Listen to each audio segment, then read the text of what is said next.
حضرت علی فرماتے ہیں سن امت میں سب سے بڑا عالم ابو بکر ہے۔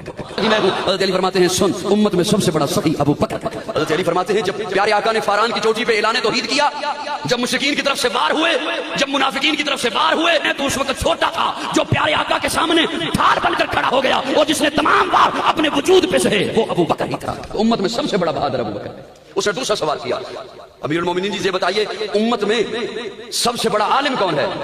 اس کے ذہن میں یہ تھا کہ حضرت علی فرمائیں گے پیارے آقا کا فرمان ہے انا مدینۃ العلم وعلی بابھا، حضور کا فرمان ہے میں علم کا شہر ہوں اور علی اس کا دروازہ ہے، تو سب سے بڑا دنیا امت میں سب سے بڑا عالم میں ہوں۔ حضرت علی فرماتے ہیں سن امت میں سب سے بڑا عالم ابو بکر ہے۔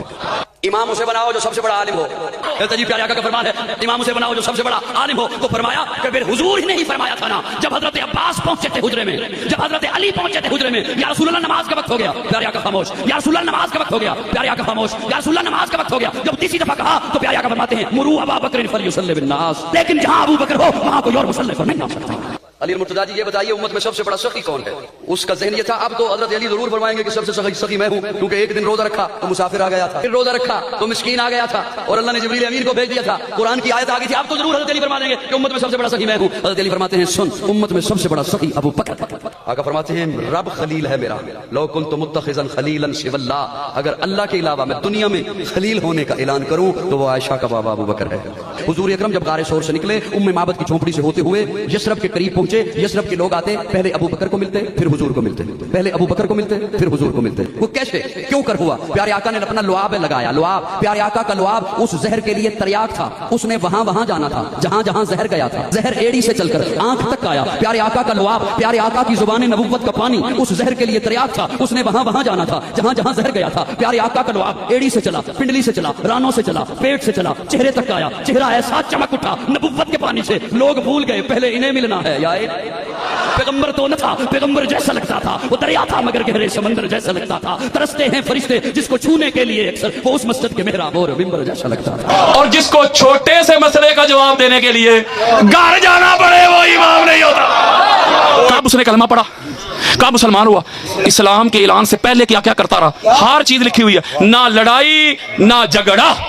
اللہ نے قرآن مجید میں یہ دو شرطیں جو اس آیت میں بیان کی کہ اطاعت فقط اس کی ہوگی، ہر ایرے گہرے کی نہیں، ہر نتھو خیرے کی نہیں، اس کی ہوگی جس نے کبھی کوئی گناہ نہ کیا ہو اور نہ ایک لمحہ کے لیے کفر میں زندگی گزاری ہو۔ توجہ میری طرف، یہ آیت اٹھائیں نا اور کتابیں کھول لیں، کتابیں کھول لیں، آیت اٹھائیں، ایک ایک بندے پہ رکھ کے چیک کریں۔ حضرات ایک ایک بندے پہ چیک کرتا کرتا کرتا مر جائے گا، تجھے 14 کے علاوہ کوئی 15واں نظر نہیں آئے۔ پتہ چلا اطاعت کے قابل ہی وہ ہیں جو معصوم ہوں۔ معصوم کسے کہتے ہو یار؟ بے گناہ، بے عیب، جس طرح اللہ بے عیب ہے اللہ معصوم نہیں۔ اللہ نے یہ شرط بیان کر دی کہ اطاعت اس کی ہوگی جس نے نہ کبھی گناہ کیا نہ کفر شرک میں زندگی گزاری۔ اچھا اس میں بڑی شاید ایک بات ہے، نکتہ ہے، آپ کی نظر کرتا ہوں قدم چوم کے۔ کچھ لوگ ایسے تھے ابھی حضور علیہ السلام نے اعلان نبوت نہیں فرمایا، یعنی نبی تو تھے نا، اعلان نہیں کیا ابھی، تو کچھ لوگ ایسے جب حضور نے اعلان ہی نہیں فرمایا ان سے گناہ بھی ہو گئے، یعنی شراب بھی پی لی، زنا بھی ہو گئے، چوری چکاری بھی ہوتی رہی، شرک بھی ہو گئے، لات منات کی پوجا ہو گئی، ستاروں کی چاند کی ہو گئی پوجا، حضور نے اعلان ہی نہیں کیا۔ جب حضور نے اعلان فرمایا تو وہ لوگ ایسے تھے کچھ انہوں نے گناہ بھی چھوڑ دیے، ٹھیک ہے، شرک بھی چھوڑ دیا، کلمہ پڑھ کے ہو گئے مسلمان۔ اب اس آیت پہ غور کریں، وَلَا تُطِعْ مِنْهُمْ عَاصِمًا أَوْ كَفُورًا، اس میں اللہ نے ساتھ کوئی کنڈیشن بیان نہیں کی، اگر ان پڑھ بھی توجہ کے ساتھ سمجھے گا نا تو سمجھ آئے گی۔ اللہ نے ساتھ کوئی اضافت نہیں لگائی، بات کی ایبسلوٹ یعنی مطلق، شرط نہیں لگائی، یعنی اگر مگر نہیں کیا کہ چونکہ وہ اعلان نبوت سے پہلے انہوں نے گناہ کر لیے، ابھی حضور نے اعلان ہی نہیں کیا، تو جب انہوں نے حضور نے اعلان فرما دیا انہوں نے گناہ چھوڑ دیے، تو اے پیارے حبیب جنہوں نے اعلان نبوت سے پہلے گناہ کر لیے نا، وہ چونکہ ابھی اعلان ہی نہیں تھا تو گناہ ہو گئے، کوئی بات نہیں، انہوں نے کلمہ پڑھ لیا، اب ان کی اطاعت ہو سکتی ہے، یہ کہنا چاہیے تھا اللہ کو، لیکن اللہ نے بات کی ایبسلوٹ۔ اللہ نے کہا حضرت جی جس نے اعلان نبوت سے پہلے بھی، بچوں سے میرا خطاب نہیں، جس نے اعلان نبوت سے پہلے بھی کوئی گناہ کیا، کفر اور شرک میں زندگی گزاری ہو، حضرت جی اللہ تو کہتا ہے اس کی اطاعت نہیں ہو سکتی، اور تو ان کو امام بنا بیٹھا ہے جو اعلان نبوت سے پہلے نہیں، اعلان نبوت کے سالہ سال بعد بھی لات منات کے آگے پڑے رہے۔ اوئے ہوئے ہوئے ہوئے، ایک اور دیتا ہوں شرط، کیا ٹائم ہوا کہ بلا ختم کر دوں؟ اچھا میں समरी आपको दे रहा हूँ, T20 भी नहीं दे रहा, सुपर ओवर, कूजे में समंदर को बंद कर रहा हूँ, वरना एक एक आयत पे एक खिताब हो सकता है। एक शर्त और बयान कर देता हूँ कुरान से ही, सूरह जासिया आयत नंबर 18 खोलें। अल्लाह रब्बुल इज्जत ने इरशाद फरमाया, क़ाल अल्लाहु तबारक व तआला फी कलामिल मजीद व फुरक़ानिल हमीद वला तत्तबि अहवाअल्लज़ीना ला यअलमून। हज़रात, अल्लाह रब्बुल इज्जत ने इरशाद फरमाया, उसकी अताअत नहीं करनी, उसकी इत्तबा नहीं करनी, उसे हादी और महदी नहीं मानना, उसे पेशवा नहीं बनाना, उसे रहबर नहीं बनाना। मौला किसे फरमाया? जो जाहिल हो।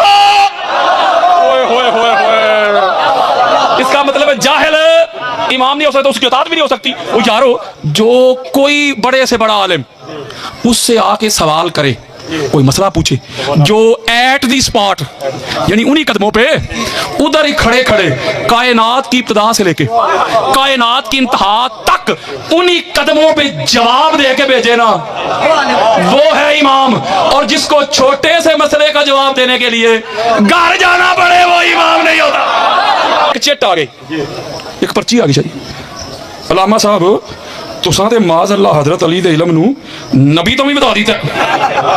एक पर्ची आ गई यार, जो मैंने उधर जवाब दिया था आपको सुना देता हूँ।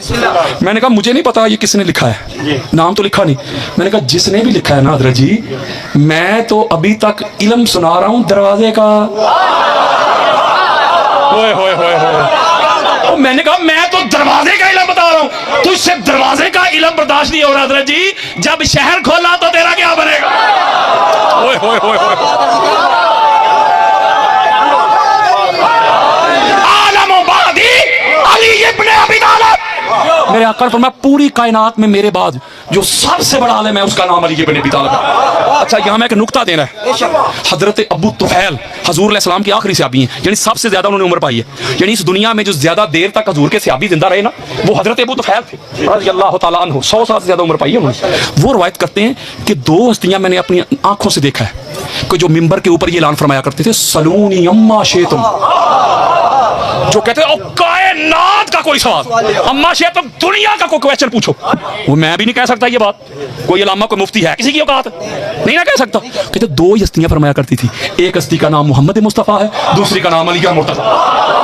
अब एक बात यहाँ मैंने रवायत सुनाने से पहले एक बात आपसे पूछता हूँ, कुरान किन पे नाज़िल हुआ है? अल्लाह सलामत रखे। यानी कुरान नाज़िल हुआ है हजूर पे, मौला अली पे नहीं। बोलो, जो मौला अली के बारे में ये कीदा रखे काफिर। मौला अली जो है नबी नहीं मगर नबियों के मददगार हैं। चलो एक जुमला और क्या देता हूँ, मौला अली नबी नहीं मगर नबी जैसे हैं। फतवा लाओगे? मैं बुखारी खोल के दिखाता हूँ, मैं बुखारी खोलता हूँ। बेइश्के अली जो पढ़ते हैं बुखारी, आता है बुखार उनको बुखारी नहीं आती। मेरे आका फरमाते हैं कि अमा तरदान तकूना मिन्नी बिमनज़िलति हारून मिन मूसा इल्ला अन्नहु ला नबिय्य बादी, रवाह बुखारी। मेरे आका फरमाते हैं अली इस बात पे राजी नहीं कि तेरी और मेरी निस्बत वही है जो मूसा हारून की थी, लेकिन मेरे बाद नबी नहीं, तू नबी नहीं, लेकिन तेरी और मेरी निस्बत नबियों वाली, यानी अली नबी नहीं मगर है नबी जैसा। बोलो यार, मौला अली अलैहिस्सलाम पे कुरान नाज़िल नहीं हुआ, कुरान नाज़िल नहीं हुआ। जो ये अकीदा रखे काफिर, ठीक हो गया। अली नबी के भाई हैं, नबी नहीं। अली नबी के वसी हैं, नबी नहीं। अली नबी के खलीफा हैं, नबी नहीं। अली नबी की रूह है, नबी नहीं। अली नबी की जान है मगर नबी नहीं। अली नबी का गोश्त है मगर नबी नहीं। ओए होए, हाथ जोड़ रहा हूँ, ये कुरान उतरा है हजूर पे, समझ के बात। हुन हदीस सुनो ताकि पता चले कि अली की नुमाइंदे ने। हजरत अबू तुफैल कहते हमारी बेशुमार कुतुब में ये हदीस मौजूद है। हजरत अबू तुफैल कहते इसी तरह बहुत बड़ा मिंबर सजाए, मौला अली अलैहिस्सलाम ऐलान फरमा रहे, सलूनी अन किताबिल्लाह फइन्नहु लैसा मिन आयातिन इल्ला वक़द अरफ्तु बिलैलिन नज़रत अम बिनहार फी सालिन अम फी जबल। हजरत अबू तुफैल कहते मौला कह रहे लोगों, अल्लाह की किताब कुरान से जो कुछ पूछना चाहते हो पूछो, अली से पूछो। कुरान की एक आयत ऐसी नहीं जिसका अली को इल्म ना हो। तवज्जो रखो यार, मौला फरमाते जो आयत रात को नाज़िल हुई उसे भी अली जानता है, जो दिन को नाज़िल हुई उसे भी अली जानता है, जो पहाड़ पे नाज़िल हुई उसे भी अली जानता है, जो मैदान पे नाज़िल हुई उसे भी अली जानता है। होए होए, पता चला अगर इल्म शर्त है ना तात के लिए उलिल अमर के लिए, तो इल्म भी इसी घर में है। वो इस घर के बच्चे और बच्चियां जो आलिमा गैर मुअल्लिमा है। मौलवी साहब कहते हैं जबरील अमीन हुजूर अलैहिस्सलाम का उस्ताद है। वो जबरील तो इस घर के बच्चों से आके ट्यूशन लेता है। क्या बात है, क्या बात। अच्छा, दूसरा दौरे खिलाफत, हजरत उमर बिन खताब का, वो जब भी कोई फैसला फरमाते, बड़ी खास बात दे रहा हूँ, हजरत उमर बिन खताब कोई फैसला करते, वक्त के खलीफा थे दूसरे, तो वो जब फैसला करते तो अपने इल्म के मुताबिक करते, यानी अपने इल्म के मुताबिक वो ठीक करते थे यार। हर बंदे की अपनी इल्मी सतह होती है, मेरी अपनी इल्मी सतह है, शाह साहब की अपनी, किबला की अपनी, शाह साहब की अपनी। तो हजरत उमर भी अपनी इल्मी सतह के मुताबिक ठीक करते थे। मौलवी साहब ये ना कहने गुस्ताखी हो गई, मैं हकायक बता रहा हूँ, यानी अपने इल्म के मुताबिक वो करते थे ठीक, लेकिन शरीयत के मुताबिक ठीक नहीं होता था। जब ठीक नहीं होता, तवज्जो मेरी तरफ की, उनको खुद को एहसास हो जाता था कि फैसला तो मैंने कर लिया है, लेकिन दिल में एक खटका है, लगता है गलत ना हो। हाय हाय, अहले सुन्नत की 150 किताबें अभी खोल के देता हूं। जब हजरत उमर बिन खत्ताब फैसला कर लेते, दिल में खटका होता, अपने इल्म के मुताबिक तो ठीक कर लिया, लेकिन मैं कोई बहुत बड़ा आलिम तो नहीं।